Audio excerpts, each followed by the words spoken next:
안녕하세요. 벌써 합격단이 5회차가 됐네요. 오늘은 이제 그 민사특별법 부분하고 그다음에 이제 법률행위 파트의 의사표시까지 해서 한번 우리가 20문제를 시간 내에 푸는 연습을 좀 해보셨을 겁니다.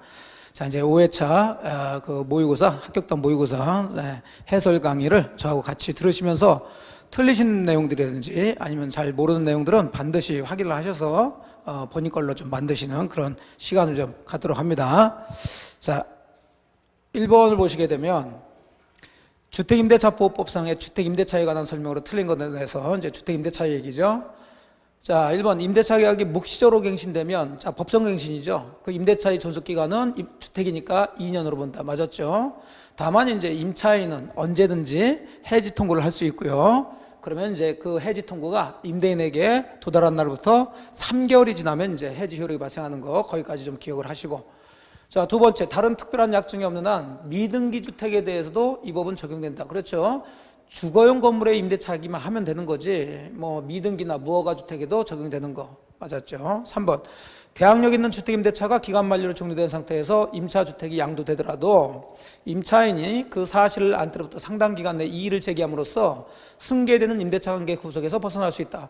원칙적으로 주택이 양도되게 되면 양수인은 임대인의 지위를 승계해서, 자, 임차인은 그 양수인에 대해서 보증금 반환 청구할 수 있는데, 그 양수인이 뭐 자력이 좀 별로 없다든지 이렇게 하게 되면 그 임차인이 요 상당 기간 내 이의를 제기하게 되면 승계된 임대차 관계에서 구속에서 벗어난다는 것은 양수인에게 보증금 반환 청구하지 않고 그 전에 임대인, 양도인에 대해서 계속 보증금 반환 청구할 수 있다, 그 얘기죠.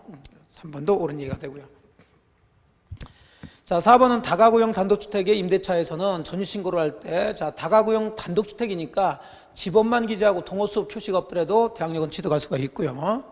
자, 5번, 임차인이 경매 절차에서 해당 주택의 소유권을 취득한 경우 임대인에 대해서 보증금 반환 청구할 수 있다. 그런데 이놈이 틀렸죠. 자, 결국 대항력과 관련된 부분인데, 임차인이 주택의 소유권을 취득했으니까 임차인이 양수인이 된 거죠.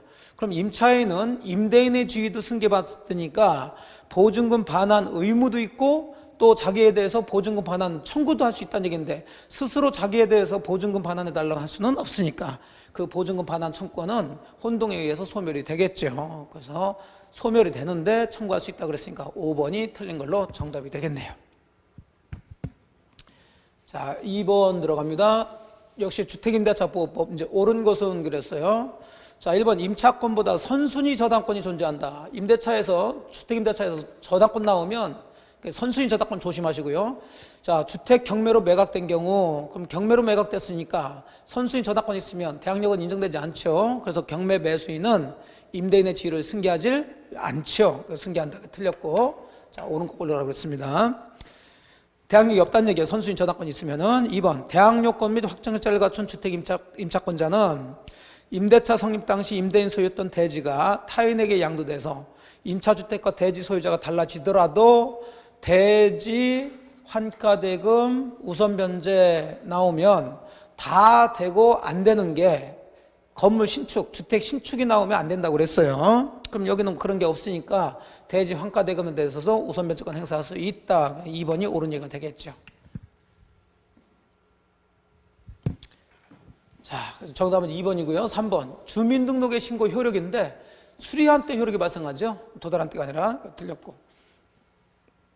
4번, 소액 임차인이 경매시청 등기 전까지 임대차 계약서에 확정일자를 받아야 최우선 변제권을 행사하는 건 아니고 최우선 변제권은 대항력권만 갖추면 되고요. 그래서 틀렸고. 자, 5번, 우선 변제권을 가진 주택 임차인으로부터 임차권과 분리하여 임차 보증금 반환 채권만 양수한 채권 양수인이 그랬는데, 결국 우선 변제권이라는 것은 보증금 반환 채권에 인정되는 게 아니라 바로 임차권에 인정되는 거죠. 임차권에 우선 변제권을 인정해서 이걸 이용해서 보증금 반환을, 자, 다른 채권자보다 먼저 받을 수 있다는 얘기인데, 여기는 그 우선 변제권이 있는 임차권과 분리해서 임차 보증금 반환 채권만 양수했으니까 이 사람은 우선 변제권이 있는 임차인에 해당될 수가 없죠. 그래서 우선 변제권 지위에서 배당력을 할 수 있다 그래. 틀리죠. 그렇게 할 수는 없죠. 자, 그래서 2번이 옳은 걸로 정답이 되겠어요. 자, 3번 상가건물 임대차 보호법에 관한 설명으로 틀린 것은 그랬죠. 자, 일시 사용을 위한 것이며 명백한 임대차, 그러면 이건 상가든 주택이든 적용되질 않습니다. 맞았고요. 2번 서울에 있는 상가 건물을 보증금 2억 원, 월세 650만 원에 임차한 계약에 적용되냐 안 되냐 얘기인데, 자, 상가 건물 임대차는 이제 보증금 제한이 있습니다. 그래서 서울 같은 경우는 이제 9억 원 이하로 들어온 사람들이니까, 자, 이걸 이제 월세, 월 차임이 있으면 환산 보증금에서 2억에 650 곱하기 100 해서 나온 금액을 더해주면 되죠. 그럼 이것은 8억 5천이 되니까 9억 이하니까 적용 대상이 되죠. 자, 3번 임차인이 임차한 건물의 일부를 경과실로 파손했다. 자, 그런 경우에는 임차인의 계약갱신 요구에 대해서 임대인이 거절할 수 없다.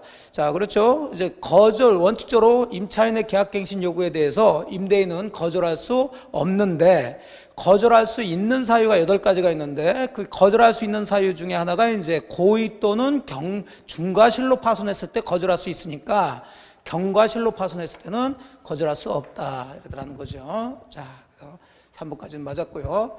4번 상가 건물 임대차의 법정갱신은 전체 임대차 기간 10년을 초과하지 않은 범위 내에서만 가능하다 그랬는데, 자, 이 법정갱신하고 좀 전에 보셨던 계약갱신 요구에 의한 갱신은 갱신이지만 저는 다르다고 그랬어요. 그래서 이 10년 초과하지 않은 범위 내에서만 가능한 것은 계약갱신 요구에 의한 갱신이지, 법정갱신은 이런 제한이 없으니까 4번이 틀린 걸로 정답이 되겠네요.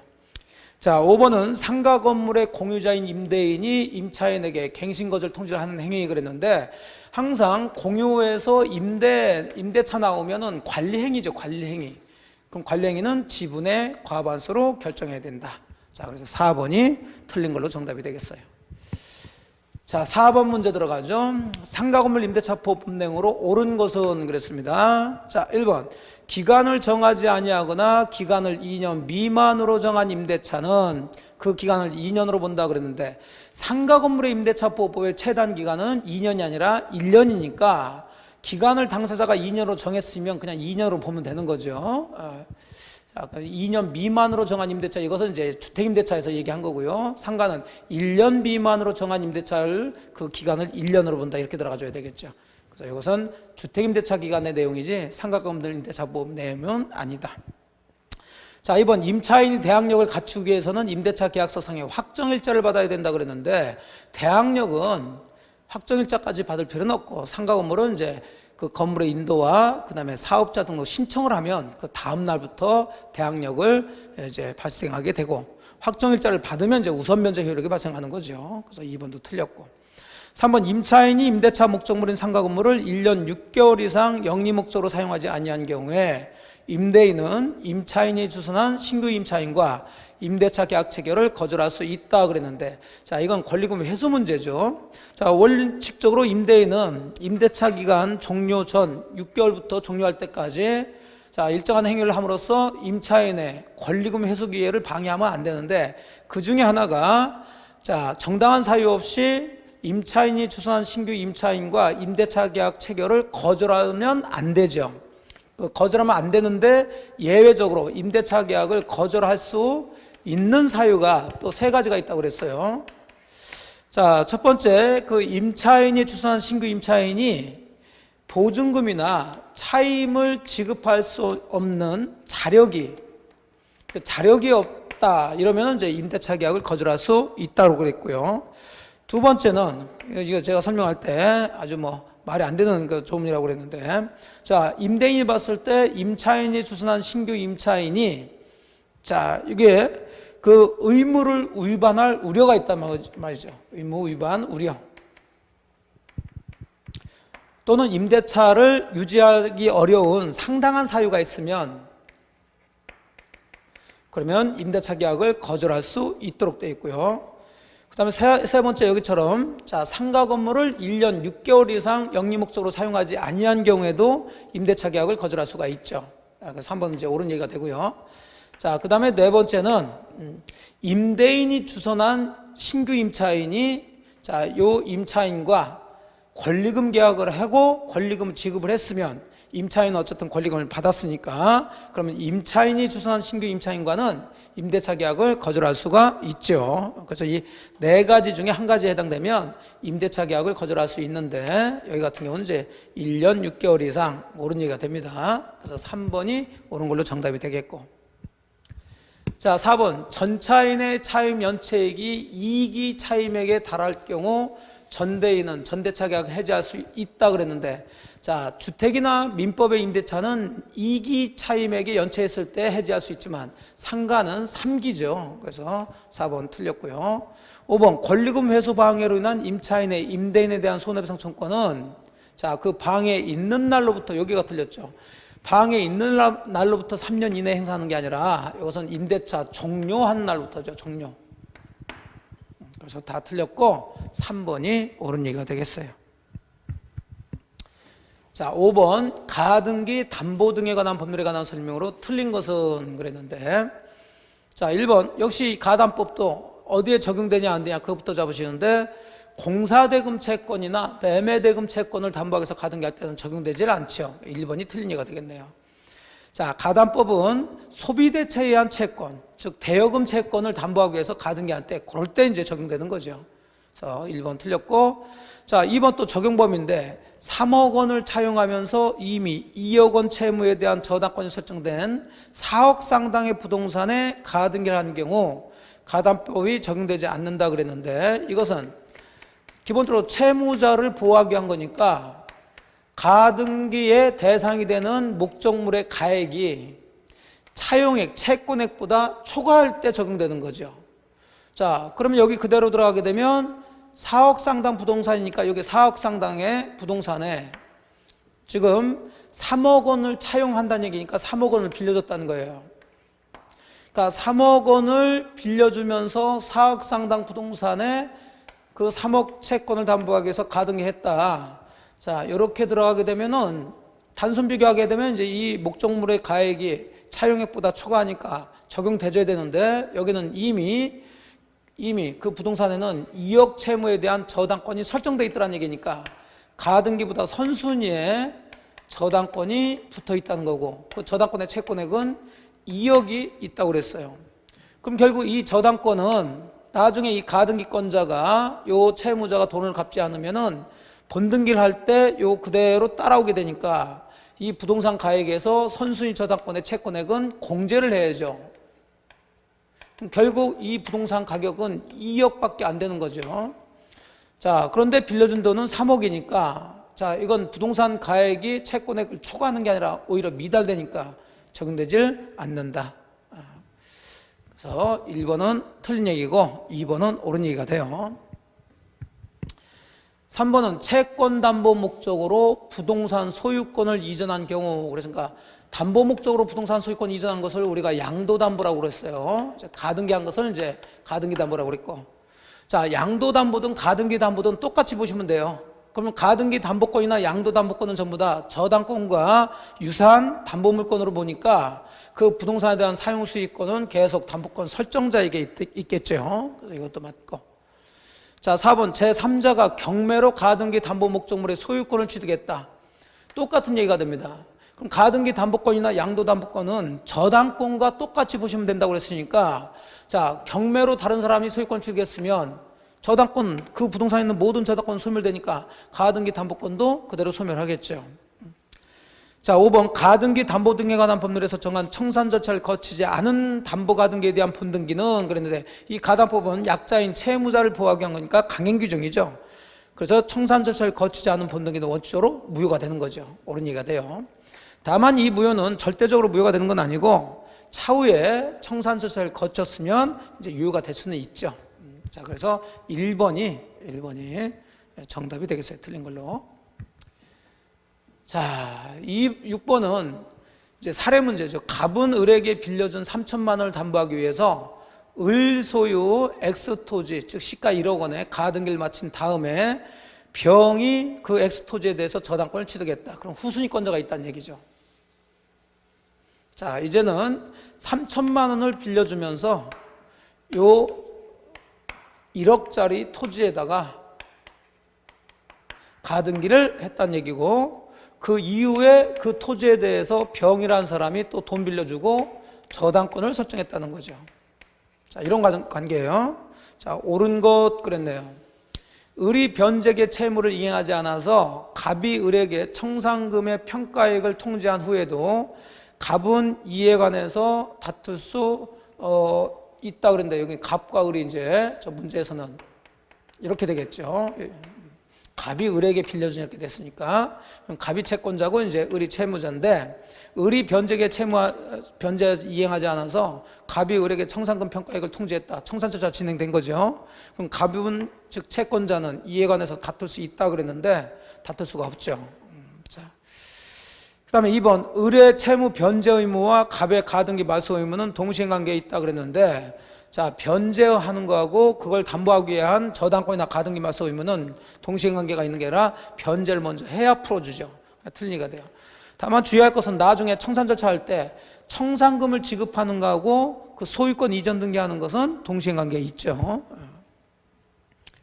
자, 그래서 이것도 틀렸고.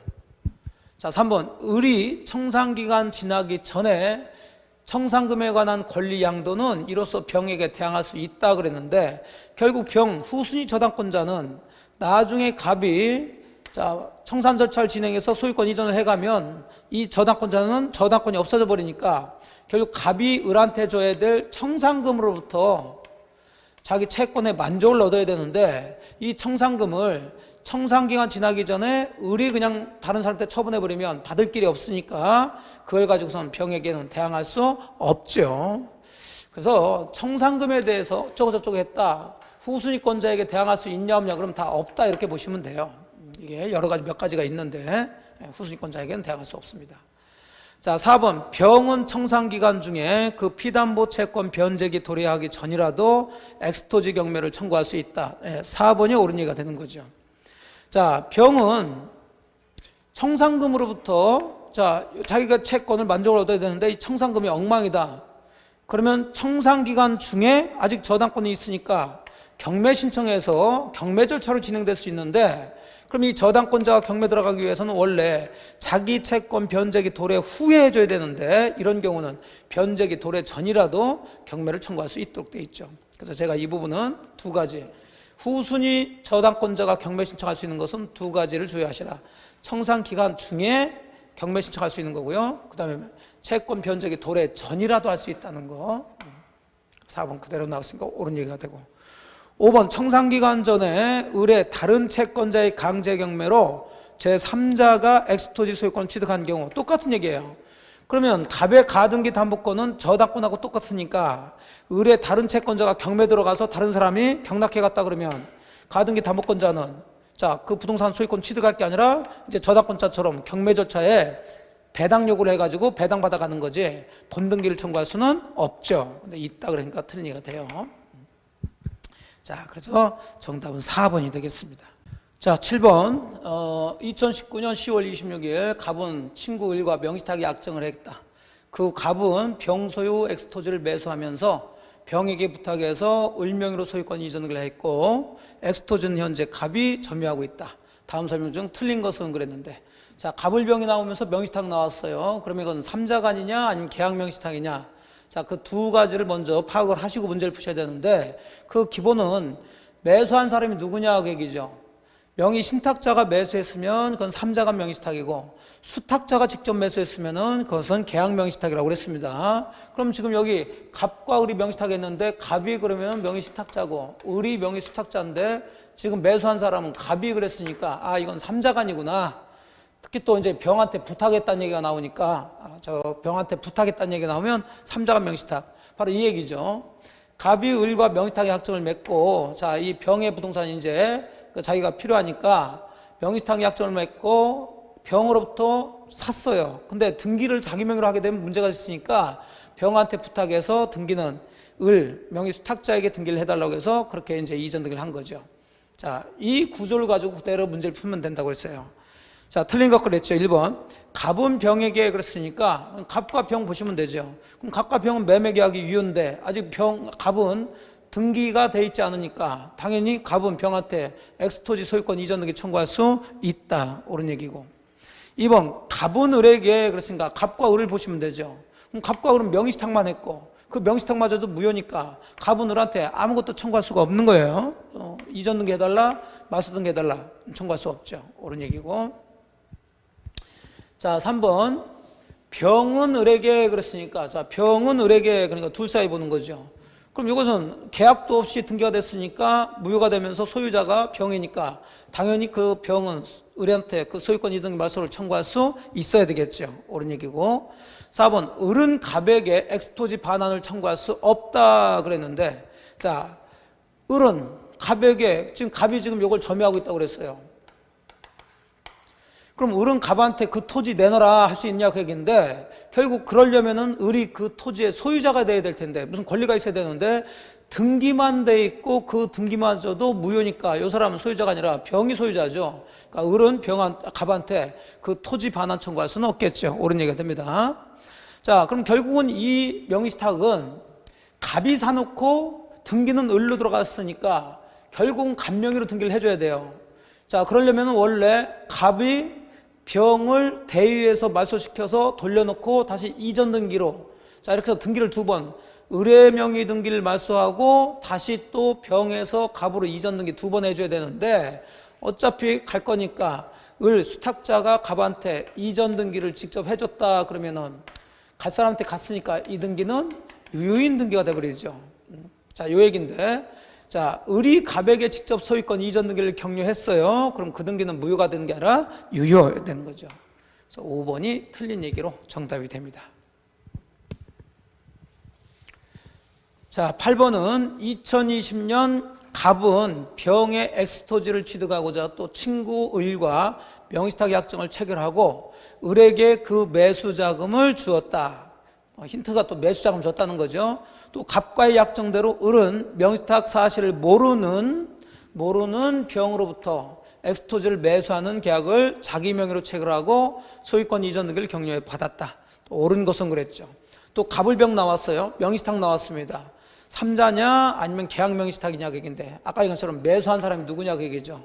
자, 지금 을 그랬으니까 을은 지금 명의수탁자죠. 그러니까 이것은 계약 명의신탁이다. 자,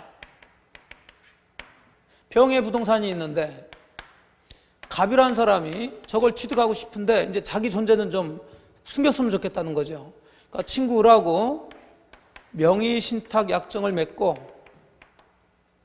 또 자금까지 줬죠. 매수 자금까지 제공하고. 그래서 네가 일단 사서 네 명의로 일단 해놔라. 하지만 실제 소유자는 내가 이제 소유자인 걸로 하자 해서 명의신탁했어요. 그래서 을이 병한테 직접 사서 이렇게 이전 등기를 받은 거죠. 저 구조가. 자, 이럴 때는 이 매도인 병이 이 명의신탁 사실을 몰랐냐 알았냐 이제 거기에 따라서 법률 관계가 달라지는데 여기 보니까 모르는 병 그랬죠. 선이란 얘기죠. 문제에서. 자, 병이 선이일 때는 일단 갑과 을 사이 명의신탁은 어쨌든 이것도 무효가 되죠. 자, 병과 갑 사이는 아무 관계가 없죠. 그러니까 뭐 병이 갑한테, 갑이 병한테 어쩌고저쩌고 이런 얘기면 다 틀리고, 병과 을 사이는 매매계약인데 병이 선이라면 이 매매계약은 유효로 보죠. 그러니까 당연히 그로 인한 등기도 유효가 되니까 결과적으로 소유자는 명의수탁자인 을이 된다는 거죠. 자, 이렇게 구조 잡아놓고 이제 또 역시 물어본 대로 가서 대입해서 푸시면 돼요. 그럼 1번 보니까 엑스토지 소유자가 병이다 그랬어. 찾아보죠. 토지 소유자는 을이라고 해놨죠. 병 틀린 얘기지. 1번, 2번 병은 특별한 사정이 없는 을명의 등기 말소를 청구할 수 있다 그랬어요. 그럼 병과 을 사이 보시면 될 거 아니야. 그럼 병과 을 사이 매매는 유효고 등기가 유효인데 왜 병이 을 보고 말소해달라고 그래. 이것도 틀렸고. 자, 3번은 갑, 을 및 갑의 친구 정 사이 새로운 명의신탁 약정에 의해서 을이 다시 갑이 지정한 정에게 엑스토지 이전 등기를 해준 경우 그 이전 등기가 유효냐 무효냐 그 얘기인데, 결국은 이 판례 내용은 이런 경우 그냥 명의수탁자가 그냥 부동산을 가지고 소유권 취득하고 명의신탁자에게는 부동산에 대한 소유권은 가지 않도록 막고 다만 이제 요 자금만 돌려받을 수 있도록 돼 있다고 그랬어요. 근데 이 명의신탁자라는 사람이 여기서 그냥 부동산 소유권을 수탁자한테 인정하고 매수 자금만 받지는 않을 거란 얘기죠. 왜냐하면 저 부동산 가격이 막 오르고 있으니까. 그럼 어떤 형태로든 요 갑은 자기 명의로 등기를 하려고 그러는데, 그래서 나오는 게 이제 친구 정을 개입시킨 거죠. 그래서 친구 정을 개입시켜서 갑 다시 새로운 명의 신탁을 맺고요. 그리고 갑이 이제 을한테 지시해서 자 이제 정한테 이전 등기를 일단 해놔라. 그래놓고 다시 이제 이렇게 받으려고 그랬던 거죠. 자, 그러면 을에서 정한테 들어간 이 이전 등기가 유효냐 무효냐 그 얘기인데, 사실 그런 거 없이 그냥 정이 을로부터 제대로 사서 이전 등기 받았다면 을이 소유자니까 당연히 이 이전 등기도 유효가 되지만, 이런 이전 등기는 지금 갑, 을, 병이 짜고 다시 짜고서 들어간 거니까 역시 이 이전 등기도 무효가 돼버리더라는 거죠. 그래서 정은 소유권 취득할 수가 없어요. 3번이 옳은 예가 되죠. 자, 4번 만약 을이 갑의 아들이라면 명의신탁 약정이 유효하다 그랬는데, 명의신탁 약정이 유효인 경우는 세 가지: 종중재산, 그 다음에 종교단체, 그 다음에 배우자 사이죠. 쫑쫑배. 아들은 아니죠. 틀렸고. 5번 갑은 을에게 제공한 부동산 매수자금 회수를 담보하기 위해서 X토지에 대해서 유치권을 행사할 수 있다 그랬는데, 저 갑은 을한테 줬던 매수자금을 달라는 권리가 있더라는 거죠. 자, 이거 안 준다고 이 토지 점유해서 유치권 행사할 수 있냐고 얘기인데, 권보매, 권리금, 보증금, 매매, 자, 이것들은 유치권 대상이 아니죠. 행사할 수 없죠. 그러니까 틀렸죠. 그래서 3번이 옳은 얘기가 됩니다. 자, 명의신탁 문제는 이렇게 조금 좀 복잡한 면이 좀 있어요. 그래서 그림으로 일단 3자 간 명의신탁하고 계약 명의신탁을 딱 잡아서 기억해 둘 필요는 있습니다. 자, 9번입니다. 집합건물의 소유 및 관리에 관한 법률에 관한 설명으로 틀린 것은, 자, 1번 주거용 집합건물을 철거하고 상가용 집합건물을 신축하기로 하는 재건축 결의 허용되죠. 그래서 1번이 틀린 걸로 정답이 되겠고, 자, 2번 집합건축물 대장에 등록되지 않더라도 구분 소유가 성립할 수 있다. 그래서 구분 소유가 성립되려면 두 가지 요건을 갖춰야 된다고 그랬어요. 건물 자체가 구조상 유형상 독립성이 있어야 되고, 그 다음에 구분 소유자가 구분 소유를 하려는 구분 행위가 있어야 된다고 그랬는데, 이 구분 행위는 구분 의사가 외부에 객관적으로 표시하면 되는 거지, 꼭 대장에 등록이 되거나 등기까지 돼야지만이 구분 행위가 된 것은 아니다. 그러니까 등록되지 않더라도 구분 소유는 성립할 수가 있다. 옳은 얘기입니다. 자, 3번 대지 사용권을 전유 부분과 분리해서 처분하는 것을 금지하는 취지를 등기하지 않으면 집합 건물의 대지임을 모른 채, 자, 선이죠. 그 대지 사용권의 목적이 되는 토지를 취득한 제3자에게는 대항할 수가 없죠. 이 대지 사용권은 원칙적으로는 전유 부분과 분리해서 처분할 수 없는데 규약에 의해서 분리 처분할 수 있도록 되어 있으니까, 자, 그런 내용들을 이제 공시를 해줘야 되겠죠. 그래서 등기하지 않으면 선의의 제3자에게는 대항할 수 없다. 그 얘기고요. 자, 4번은 관리비 징수에 관한 유효한 관리단 규약 등이 존재하지 않더라도 이 법상 관리단은 공용 부분에 관한 관리비는 구분 소유자에게 청구할 수 있음의 원칙인데, 왜 그러냐면 공용 부분에 관한 것은 이미 지분 비율이 다 정해져 있다는 거죠. 자기가 소유하고 있는 전유 부분 면적에 비례해서 공용 부분 지분 비율이 정해져 있으니까 그 관리비의 부담 비율도 이미 정해져 있으니 규약 등이 존재하든 않든 이 공용 부분에 대한 관리비는 미리 청구할 수가 있더라 그 얘기입니다. 자, 5번은 공용 부분 변경에 관한 사항은 원칙적으로 관리단 집회에서 구분 소유자 및 의결권의 4분의 3 이상 결의로서 정할 수 있죠. 그래서 다 맞았고 1번이 틀린 예가 되겠어요. 자, 그 다음 10번 집합 건물의 소유 및 관리에 관한 법률에 관한 설명을 이제 옳은 것 그랬죠. 1번 완성된 분양 목적물의 하자로 계약 목적을 달성할 수 없더라도 분양 계약을 해지할 수 없다 그랬는데, 이건 담보 책임 얘기죠. 당연히 목적 달성 없으면 계약 해지할 수가 있죠. 틀렸고요. 자, 2번 전유 부분이 속하는 일동 건물의 설치 보존의 흠으로 인해서 다른 자에게 손해를 입힌 경우 그 흠은 공용 부분에 존재하는 것으로 추정한다. 오케이, 2번이 옳은 얘기가 되겠네요. 왜냐하면 이 전유 부분에 포인트를 주지 마시고 전유 부분이 속하는 일동 건물의 설치 보존의 흠으로 다른 사람한테 손해를 입혔다고 그랬으니까 그럼 당연히 이 손해 입은 사람한테 손해배상을 해줘야 되고, 그럼 손해배상을 해주려면 그 일동 건물에 소재하고 있는 전유부분 소유자들 전부가 손해배상을 해줘야 되는데, 그럼 그 손해배상의 비율을 따지려면 당연히 공용부분 지분 비율에 따라서 손해배상을 해줘야 되니까 그 흠은 공용부분에 존재하는 것으로 추정을 해주지, 전유부분에 존재하는 것으로 추정한다 그러면 틀린 얘기가 되죠. 2번은 제대로 나왔으니까 옳은 걸로 정답이 되겠어요.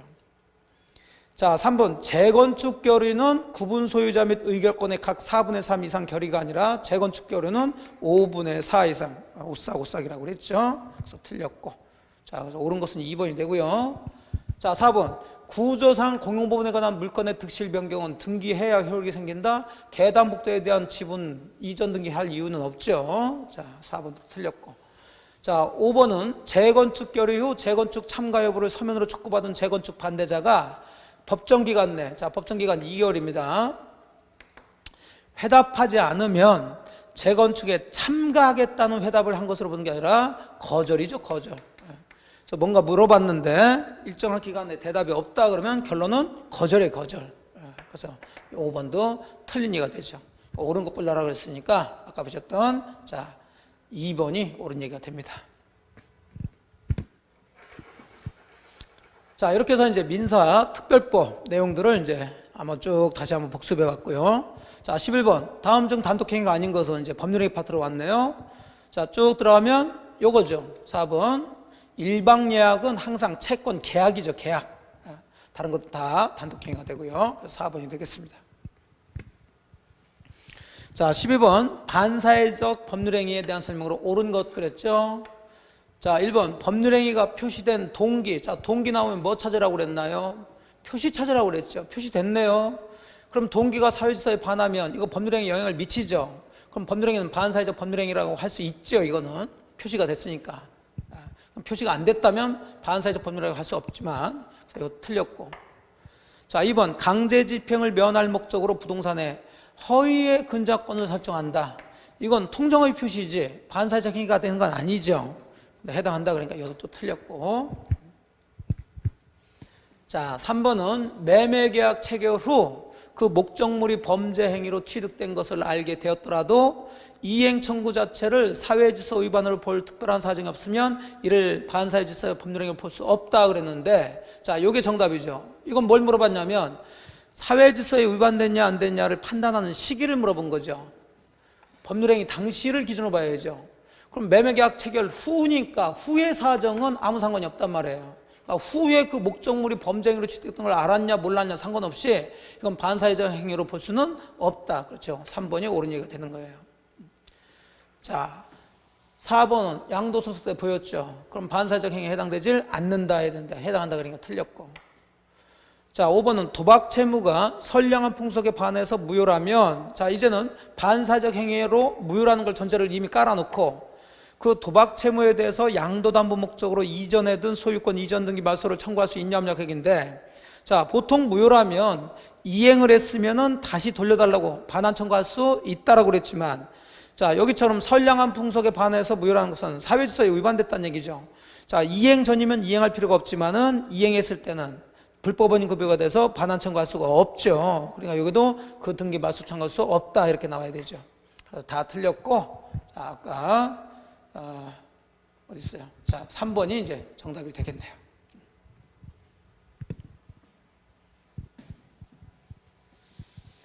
자, 13번 갑은 자신의 X부동산을 을에게 매도하고 계약금과 중도금을 지급받았다. 그 병이 갑의 배임행위에 적극 가담해서 갑과 X부동산에 대한 매매계약을 체결하고 자신의 명의로 소유권 이전 등을 마쳤다. 다음 설명으로 틀린 것은, 자, 무슨 문제? 부동산 이중매매 문제죠. 갑이 자기 부동산을 을한테 팔아놓고 계약금 중도금까지 받고서는 이걸 낼름 또 병한테 팔아서 소유권 이전 등을 해줬는데, 자, 문제에서는 이제 병이 적극 가담했다고 얘기가 나왔으니까, 자, 이 매매 계약은 이제 무효라는 걸 전제를 깔고 지금 문제를 내고 있어요. 네. 자, 그럼 틀린 거 봅시다. 1번, 을은 병에게 그랬어요. 을은 병에게 직접 등기를 청구할 수 있냐 그게인데 을과 병 사이는 아무것도 없죠. 그래서 청구할 수 없죠. 그래서 옳은 얘기가 되고. 이번 을은 병에 대해서, 자, 을은 병에 대해서 다시 불법 행위로 인한 손해배상 청구할 수 있다 그래. 그렇죠. 예, 요게 무효니까 을을 한 사람은 이제 갑을 대위해서 병의 등기를 말소시켜서 자기 명의로 등기를 해줄 수는 있지만, 자, 요 병이라는 사람 때문에 자기가 손해가 발생할 수가 있죠. 그럼 을은 병에 대해서 불법 행위를 이유로 손해배상 청구할 수가 있고요. 자, 3번 갑은 계약금 배액을 상환하고 을과 체결한 매매 계약을 해지할 수 없다. 자, 3번 맞죠? 왜냐하면 이미 중도금을 줬으니까 요 계약금 가지고 이 매매 계약을 해지할 수는 없죠. 이행에 착수했으니까. 옳은 얘기고.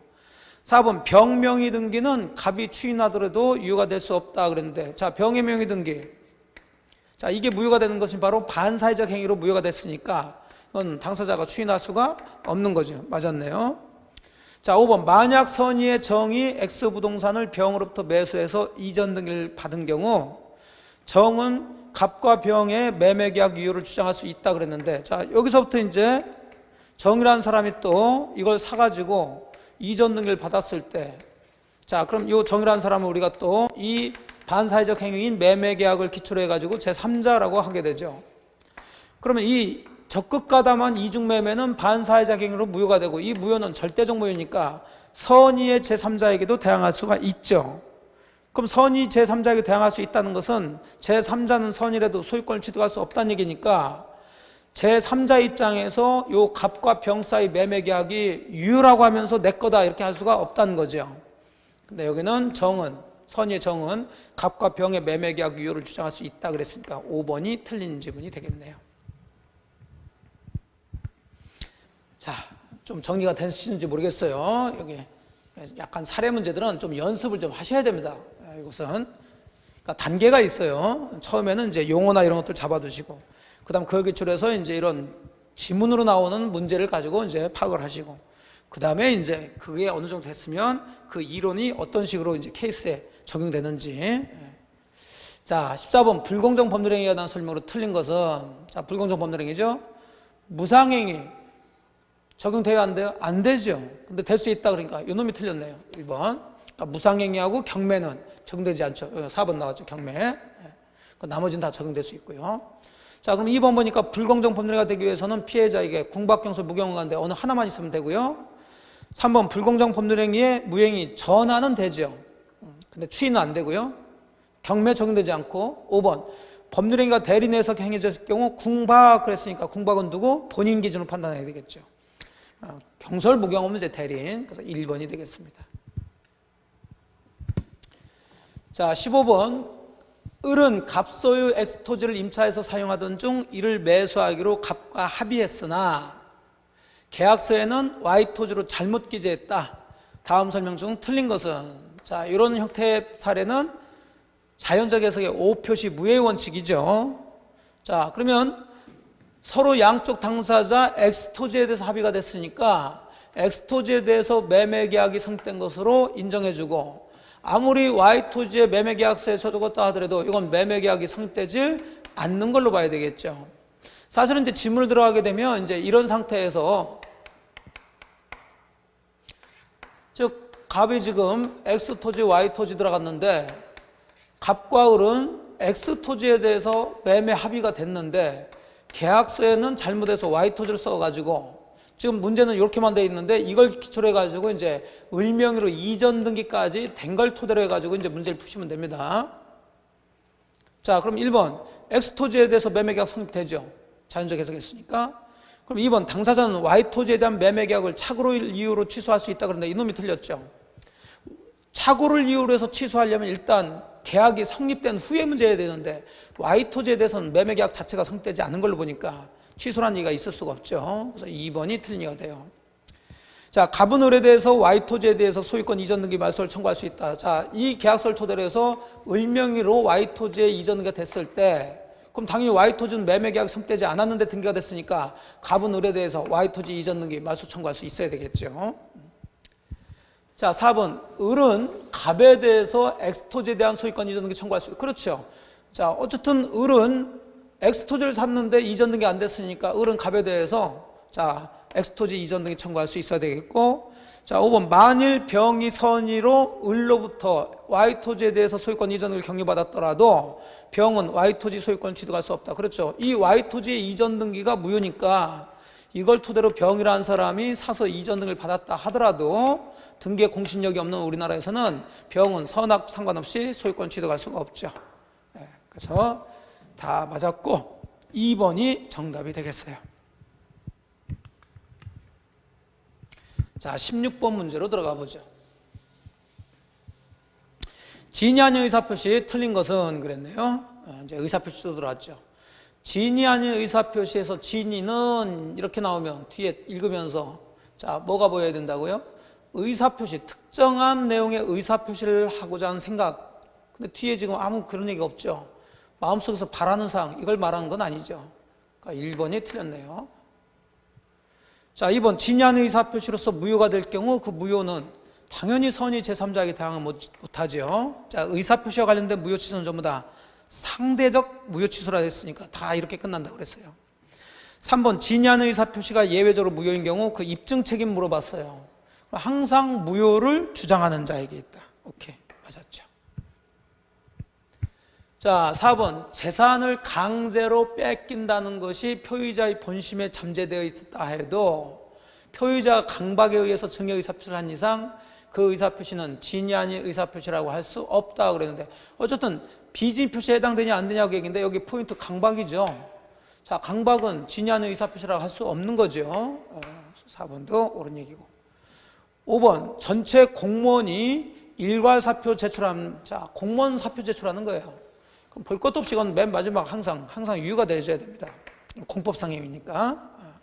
다 맞았고 1번이 틀린 예가 되겠죠. 정답이 되겠어요.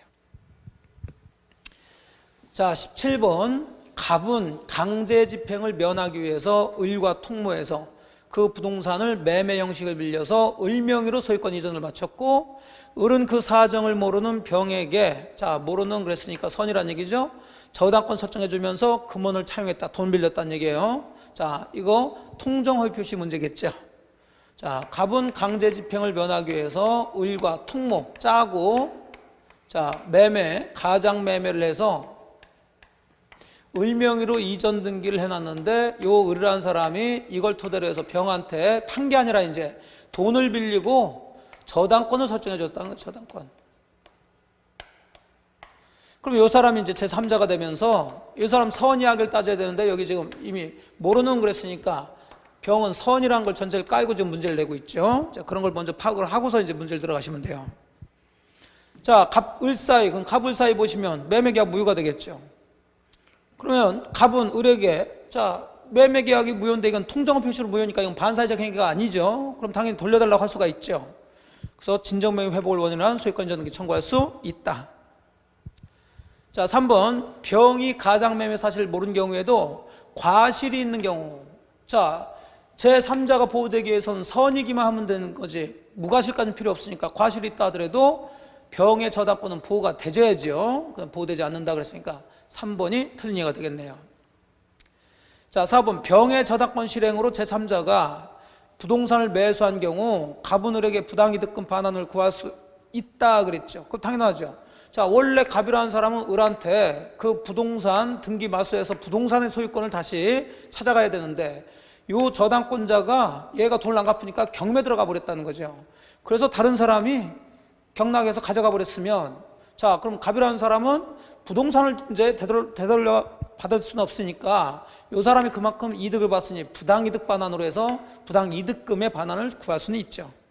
항상 이렇게 가장매매는 무효니까 당사자 사이에서는 안 줘도 되는데 줬으면 부당이득 반환 들어갈 수 있어요. 그럼 원래는 부동산 자체를 돌려달라고 해야 되는데 이제 경매로 날아가 버렸으니까 그로 인한 이익금을 달라고 해줘야 되겠죠. 자, 5번 갑이 병의 저당권 등을 말소하려면 병의 악의를 증명해야 된다. 또 증명 나왔죠. 그럼 증명은 무효를 주장하는 자, 그럼 무효를 주장하는 사람이 갑이겠죠. 그래서 갑이 이제 병이 악이라는 걸 증명하면서 이 등기를 말소시킬 수는 있죠. 자, 그래서 다 맞는 얘기고 3번이 틀린 얘기가 되겠어요. 자, 18번은 허위 표시 무효로 대항할 수 없는 선의 제3자에 해당되지 않는 자 그랬어요. 이런 제3자에 해당되지 않는 자. 그러면 통정의 표시에서는 부동산이든 채권이든 상관없이 이해관계를 맺었으면 되니까 뭐뭐 한 자, 뭐뭐 받은 자 하면서 플러스 파상관제인까지 그런 사람들이 제3자에 해당되는 거고, 그렇게 표현되지 않는 사람들은 제3자에 해당되지 않는다고 그랬어요. 일단 기본적으로.